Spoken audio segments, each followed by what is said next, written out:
Hello everyone. आज हम लोग लैंडफॉर्म और उसका क्लासिफिकेशन देखेंगे। सबसे पहले जो भी लोग प्रीवियस लेक्चर नहीं देखे हैं वो प्रीवियस लेक्चर देख सकते हैं, लिंक डिस्क्रिप्शन बॉक्स में दे दिया गया है। प्रीवियस लेक्चर में हम लोग geological time scale previous class में हम लोग कवर किए थे। तो जो लोग भी अगर प्रीवियस लेक्चर नहीं देखे हैं तो जाके देख सकते हैं, लिंक डिस्क्रिप्शन बॉक्स में दिया गया। तो चलिए शुरू करते हैं। आज हम लोग जियोमॉर्फोलॉजी देखेंगे, लैंडफॉर्म देखेंगे और उसका क्लासिफिकेशन, लैंडफॉर्म का क्लासिफिकेशन देखेंगे। लैंडफॉर्म के क्लासिफिकेशन में फर्स्ट ऑर्डर लैंडफॉर्म क्या है, सेकंड ऑर्डर ऑर्डर लैंडफॉर्म क्या है, थर्ड ऑर्डर लैंडफॉर्म क्या है, ये सब जितने भी लैंडफॉर्म है वो सारे लैंडफॉर्म को आज हम लोग कवर करेंगे। चलिए शुरू करते हैं।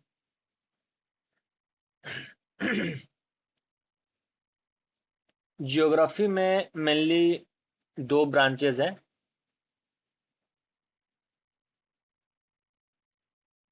पहला फिजिकल ज्योग्राफी और दूसरा ह्यूमन ज्योग्राफी।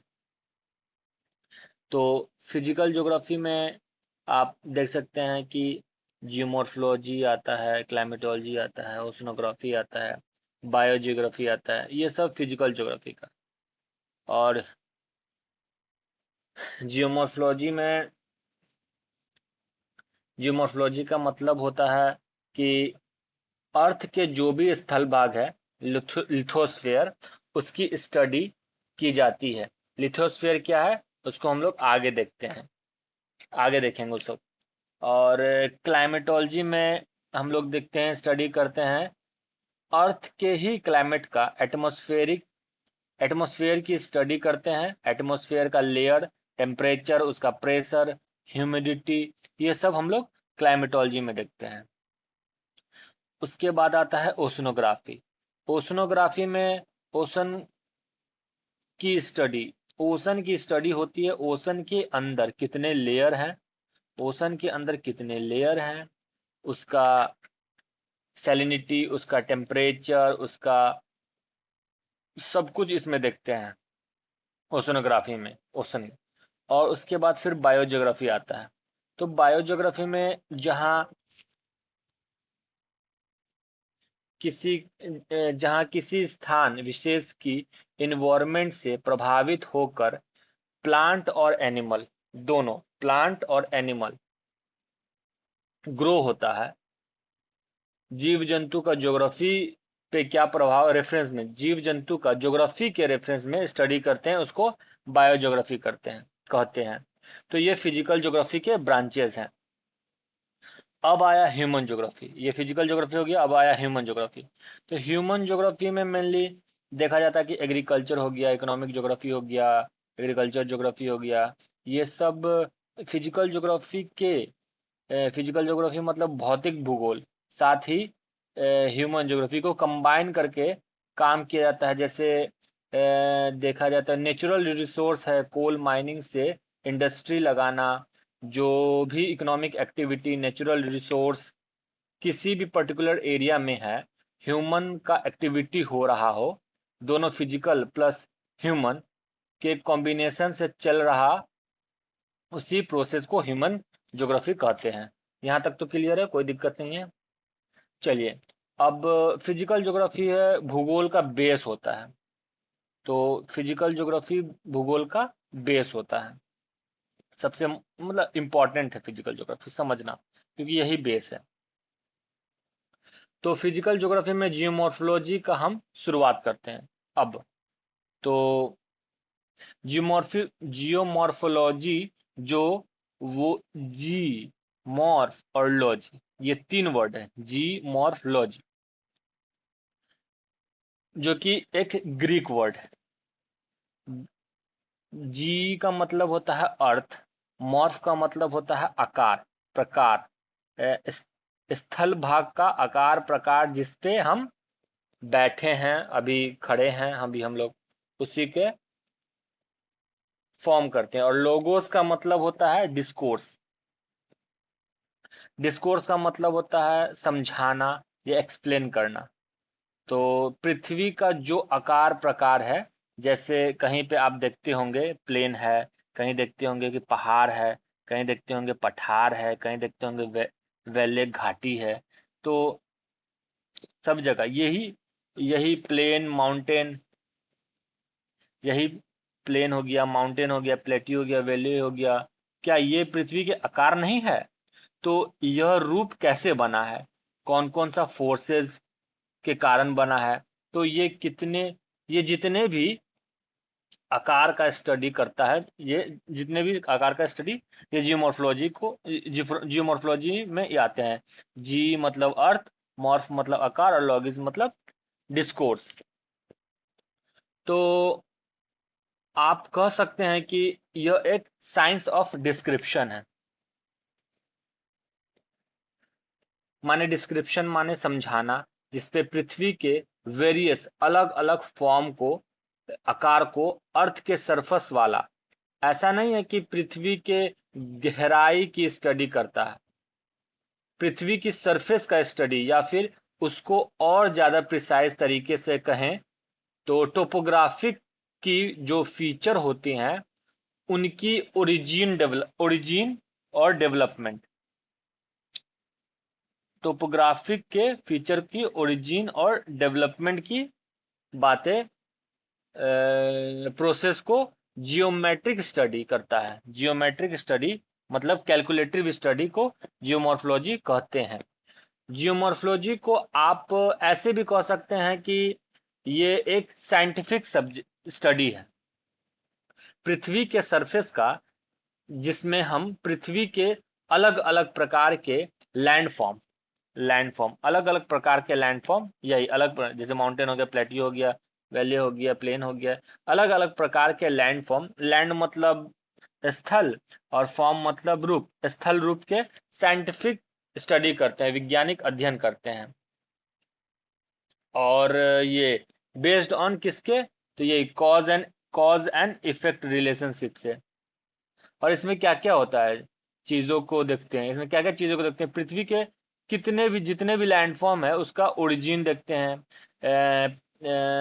कैसे हुआ ओरिजिन, पहले तो ये बताएं कि उसका डेवलपमेंट कैसे हुआ, नेचर देखते हैं, मैकेनिज्म देखते हैं, ये सब देखते हैं कॉज एंड इफेक्ट रिलेशनशिप पे। अब आता है लैंडफॉर्म। तो लैंडफॉर्म क्या है? लैंडफॉर्म को हम लोग समझते हैं, ये एक की वर्ड है लैंडफॉर्म। तो लैंडफॉर्म को समझते हैं। तो ज्यादातर हम लोग प्लेन एरिया में रहते होंगे। तो फिर आप देख सकते हैं कि प्लेट्यू एरिया, माउंटेन एरिया, ये सब लैंडफॉर्म का एक प्रकार है। तो जहाँ पे प्लेन जहाँ पे हम लोग रहते हैं, प्लेट्यू जहाँ पे रहते हैं, माउंटेन जहाँ पे हम लोग रहते हैं, ये सब लैंडफॉर्म का ही एक प्रकार है। पृथ्वी या कोई भी प्लैनेटरी बॉडी, पृथ्वी या कोई भी प्लैनेटरी बॉडी का सरफेस का नेचुरल फीचर को क्या कहेंगे? लैंडफॉर्म कहेंगे। ठीक है, एक बार फिर से हम रिपीट कर देते हैं, पृथ्वी या कोई भी प्लैनेटरी बॉडी के सरफेस का नेचुरल फीचर को लैंडफॉर्म कहेंगे। यहां तक क्लियर है? अब सिर्फ प्लेन, प्लेट्यू, माउंटेन ही नहीं, यहाँ पे कैनियन, वैले, पेंसुल, ये सब लैंडफॉर्म का ही एक प्रकार है। अब ये इंडोजेनिक और एक्सोजेनिक का बात यहाँ किया गया है, तो इसको क्लियर कर दें। तो ये प्रोड्यूस वेरियस जियोमॉर्फिक प्रोसेस से कॉम्प्लेक्सिटी इंट्रैक्शन से होता है। किसके बीच होता है? तो यही इंडोजेनिक और एक्सोजेनेटिक फोर्सेस के। इंडोजेनेटिक फोर्स वो होता है जो कि अर्थ के, पृथ्वी के भीतर से लगता है, अर्थ के भीतर से लगता है, उसको इंडोजेनिक फोर्स कहते हैं। और एक्सोजेनिक जो बाहर से लगता है, उसको बाहरी बल को एक्सोजेनेटिक बोलते हैं। लेकिन सिर्फ यही दो बातें नहीं है लैंडफॉर्म के डेवलपमेंट में, और भी है। क्या है? ये बायोटिक कंपोनेंट, ये भी एक बहुत बड़ा कारण कारण है। अब हम लोग लैंडफॉर्म भी देख चुके हैं और जियोमॉर्फोलॉजी भी देख चुके हैं, ये दोनों कवर कर लिए हैं। अब हम लोग क्लासिफिकेशन ऑफ लैंडफॉर्म देखेंगे। तो क्लासिफिकेशन ऑफ लैंड फॉर्म में सबसे पहले हम लोग देखते हैं रिलीफ को, कि रिलीफ क्या है, रिलीफ फीचर। तो अब ये पृथ्वी के अलग अलग फीचर है, पृथ्वी का ये सरफेस है। तो जैसे सरफेस पर ही माउंटेन आ गया, सरफेस पर ही माउंटेन आ गया, सरफेस पर ही प्लेट्यू आ गया, इस पे प्लेन आ गया, इस पे वैले आ गया। तो ये सब कुछ देखने को मिल रहा है। तो ये इसको क्या बोलेंगे, इसको रिलीफ फीचर बोलेंगे, इसी को रिलीफ फीचर बोलेंगे, मतलब उच्चावच। अब इन्हीं रिलीफ फीचर को स्टडी करने के लिए डिवाइड किया गया है। तो पृथ्वी पर तीन प्रकार के मेनली रिलीफ फीचर मिलते हैं अर्थ के सरफेस पे। हमने डिवाइड किया हुआ है ताकि पढ़ने में आसान हो। तो पहला फर्स्ट ऑर्डर लैंडफॉर्म, दूसरा सेकेंड ऑर्डर लैंडफॉर्म, तीसरा थर्ड ऑर्डर लैंडफॉर्म।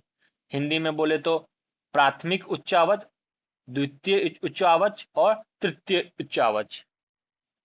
ये आर डी सेलिसबरी के द्वारा दिया गया था 1919 में। और आर डी सेलिसबरी एक अमेरिकन स्कॉलर थे, अमेरिकन जियोमॉर्फोलॉजिस्ट थे। अब आते हैं फर्स्ट ऑर्डर लैंडफॉर्म पे।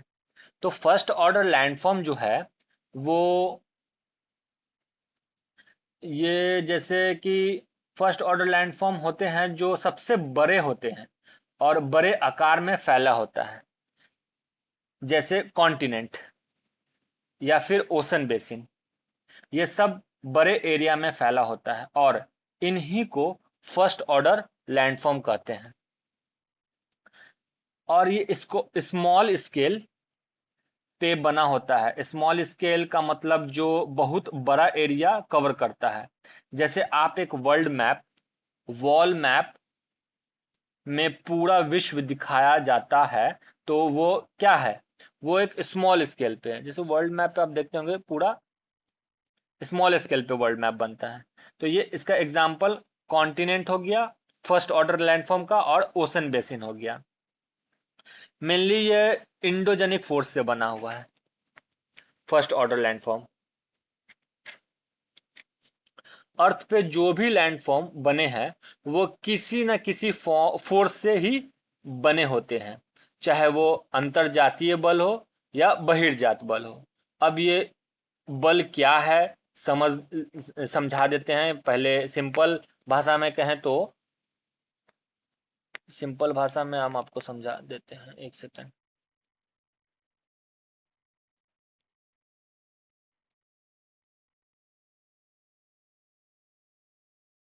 जैसे मान लीजिए अर्थ है, तो जो भी फोर्सेस अंदर लग रहा है उसको इंडोजेनेटिक फोर्स कहेंगे। Endogenetic force. पृथ्वी के अंदर से जो बल काम करता है उसको कहते हैं इंडोजेनेटिक फोर्स।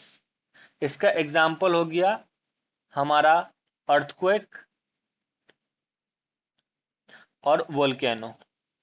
अर्थक्वेक हो गया और वोल्केनो हो गया, जो कि हिंदी में भूकंप कहेंगे और जलवायु कहेंगे। और जो भी फोर्स बाहर से लग रहा है, जो भी फोर्स बाहर से काम कर रहा है अर्थ अर्थ सरफेस पे, उसको कहा जाएगा एक्सोजेनेटिक फोर्स। Exogenetic force. बहिर्जल, बहिर्जात बल, और इसको कहेंगे हिंदी में अंतर्जात बल। इसको अंतर्जात बल कहेंगे, इसको बहिर्जात बल, क्योंकि बाहर से लग रहा है और अंदर से लग रहा था अंदर अंतर्जात, और बाहर से लग रहा था बहिर्जात। इसका एग्जाम्पल एक्सोजेनेटिक बहिर्जात बल का हो गया एग्जाम्पल विंड हो गया, वाटर हो गया, ग्लेशियर हो गया, पेरी ग्लेशियर हो गया, सी वेव हो गया, अंडरग्राउंड वाटर हो गया। ये सब एग्जाम्पल हो गया एक्सोजेनेटिक फोर्स का। तो आप यहाँ पे समझ गए होंगे कि इंडोजेनेटिक फोर्स क्या होता है और एक्सोजेनेटिक, मोटा मोटी समझ गए होंगे। तो फर्स्ट ऑर्डर लैंडफॉर्म में इंडोजेनेटिक फोर्स लगता है। और हमको लगता है यहाँ पे क्लियर हो गया फर्स्ट ऑर्डर लैंडफॉर्म। चलिए आगे बढ़ते हैं। अब सेकेंड ऑर्डर लैंडफॉर्म जो कि फर्स्ट ऑर्डर लैंडफॉर्म पे जो फर्स्ट ऑर्डर लैंडफॉर्म के कॉन्टिनेंट है, तो इसमें ओशन हो गया, ओशन बेसिन हो गया, और फर्स्ट ऑर्डर लैंडफॉर्म कॉन्टिनेंट हो गया। तो कॉन्टिनेंट, एक कॉन्टिनेंट सिर्फ नहीं है, एशिया भी उसमें, अफ्रीका भी हो गया, यूरोप हो गया। तो इस पे जो लैंडफॉर्म बन रहा है, प्लेन हो गया, प्लेटी हो गया, माउंटेन हो गया, ये सब सेकेंड ऑर्डर लैंडफॉर्म बन गया। इसको सेकेंड ऑर्डर लैंडफॉर्म कहेंगे। सिमिलरली ओशन बेसिन में हमारा ट्रेंच हो गया, सी माउंट हो गया, मिड ओशनिक रिज हो गया, ये सब ओशन में, ये सब सेकेंड ऑर्डर लैंडफॉर्म हो गया। फर्स्ट ऑर्डर का सेकेंड ऑर्डर लैंडफॉर्म हो गया, ये सब सेकेंड ऑर्डर लैंडफॉर्म। क्लियर है? चलिए, अब आता है थर्ड ऑर्डर लैंडफॉर्म। तो थर्ड ऑर्डर लैंडफॉर्म वो सभी लैंडफॉर्म जो सेकेंड ऑर्डर लैंडफॉर्म पे बने होते हैं, उसको थर्ड ऑर्डर लैंडफॉर्म कहेंगे। जैसे मानते हैं ये माउंटेन हो गया, समझाने के लिए, ये एक सेकेंड, ये माउंटेन हो गया और दो प्लेट आपस में, ये माउंटेन बन गया और इंडोजेनेटिक फोर्स की वजह से दो प्लेट पास में आई, माउंटेन बन गया। अब वाटर ने इसको इरोजन किया, ठीक है? तो इरोजन करने के बाद इसमें वी शेप वैली बन गया, ठीक है? यहां लिखा हुआ वी शेप वैली, तो वी शेप वैली बन गया। तो वी शेप वैली बना दिया, गॉर्ज बना दिया, ठीक है? यू से वी से वैले बना दिया, गॉर्ज बना दिया, फ्लड प्लेन बना दिया, ये सब लैंडफॉर्म बना दिया प्लेट के आपस हम्म,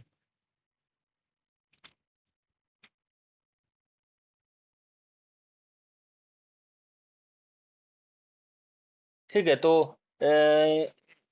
फ्लड प्लेन बना दिया, तो ये जितने भी लैंडफॉर्म है वो माउंटेन के इरोजन, माउंटेन का इरोजन मतलब सेकेंड ऑर्डर, माउंटेन का इरोजन मतलब सेकेंड ऑर्डर, जो मतलब फर्स्ट ऑर्डर में आप देखें ना, फर्स्ट ऑर्डर में कॉन्टिनेंट होता है, सेकेंड ऑर्डर में माउंटेन होता है। तो माउंटेन का जो इरोजन होगा, माउंटेन का इरोजन मतलब सेकेंड ऑर्डर, माउंटेन का जो सेकेंड ऑर्डर का जो इरोजन और डिपोजिशन की वजह से बनते हैं, मतलब अपर्दन और अपक्षय, अपर्दन और अपक्षय की वजह से लैंडफॉर्म बने होते हैं, उस सब को थर्ड ऑर्डर लैंडफॉर्म कहेंगे। ये सबको थर्ड ऑर्डर, क्योंकि सेकेंड ऑर्डर के ही अपर्दन और अपक्षय से बनता है, तो ये सब थर्ड ऑर्डर लैंडफॉर्म होगा। ये बहुत माइक्रो लेवल का लैंडफॉर्म होता है।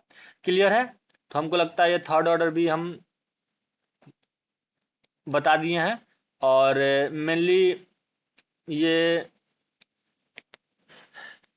आप इसमें से एक मेरे मन में सवाल आ रहा है कि ये जो वी शेप वैले और यू शेप वैले लिखा हुआ है, तो अगर आपको पता होगा तो वी शेप वैले कहाँ किस लैंड पे बनता है, तो कमेंट बॉक्स में बताइए। और यू शेप वैले कहाँ बनता है, किस लैंड पे बनता है, अगर आपको पता है तो आप बता सकते हैं। और ये एक फ्लो चार्ट हम डाल दिए हैं। तो ये फर्स्ट ऑर्डर लैंडफॉर्म कॉन्टिनेंट का हो गया, और फर्स्ट ऑर्डर लैंडफॉर्म ओशन का हो गया। सेकंड ऑर्डर लैंडफॉर्म में क्या क्या कॉन्टिनेंट में आ गया, तो माउंटेन, प्लेट्यू, प्लेन हो गया। तो over the first order landform ये तीनों आ गया। Over the first order landform ocean का, तो continental shelf, continental slope, ocean basin, ocean deep, ये सब आ गया। सिमिलरली ओशन में थर्ड ऑर्डर लैंडफॉर्म में आ गया आपका अटॉल आ गया, कोरल रीफ आ गया, ये सब आ गया। फिर इधर आपका कॉन्टिनेंट में थर्ड ऑर्डर लैंडफॉर्म में आ गया, पीक आ गया, गॉर्ज आ गया, फ्लड प्लेन आ गया, डेल्टा आ गया। ये सब आप फ्लो चार्ट में, आप एग्जामिनेशन हॉल में एक प्रेजेंटेशन बहुत बढ़िया आप डाल सकते हैं, एग्जाम्पल के माध्यम से भी एक चार्ट बना के मार्क्स इंप्रूव हो सकता है। तो आज हम लोग जियोमॉर्फोलॉजी, लैंडफॉर्म और क्लासिफिकेशन ऑफ लैंडफॉर्म बहुत अच्छे से देखा है, समझा है। तो जिन लोगों को सही लगा, तो आप इस चीज़ को नोट में कर सकते हैं। और जो लोग टेलीग्राम ज्वाइन नहीं किए हैं, तो टेलीग्राम का लिंक डिस्क्रिप्शन में दे दिया गया है, टेलीग्राम ज्वाइन कर सकते हैं। अगर आपको अच्छा लगा तो लाइक कीजिए और सब्सक्राइब कीजिएगा, तो फर्दर जो भी नोटिफिकेशन आएगा तो आपको पहले मिल जाएगा। तो थैंक यू सो मच।